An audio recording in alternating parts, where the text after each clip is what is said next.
Сәлеметсіздер ме? Мен Ешмохан Әлфия Бекболсынқызы, Құдай берген Жұбанов атындағы Ақтөбе өңірлік университеті жоғары колледжі студентімін. Биыл қазақтың хас ақыны Қасым Аманжоловтың туғанына 110 жыл толып отыр. Соған орай сіздерге Дауылпаз ақынның туған жер өлеңін тарту етсем деймін. Шықшы тауға, қарашы кең далаға, мәз боласың, ұқсайсың жас балаға. Ол шетімен бұл шетіне жүгірсең, шаршайсың ба, құмарың бір қанама. Уа дариға, алтын бесік туған жер, қадіріңді келсем білмей кеше көр, жата алмасем топырағыңда теміренбей. Ақын болмай, тасың болсам мен егер.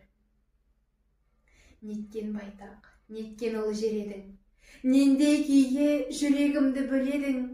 Сенде тудым, сенде өстім, мен сенде өлсем, арманым жоқ, болды неде дер едім. Мен де өзіңдей байтақ едім, кең едім.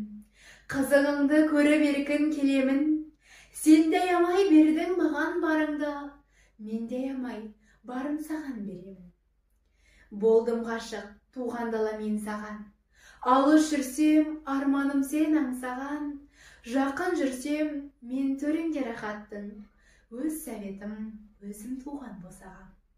Назарларыңызға рахмет.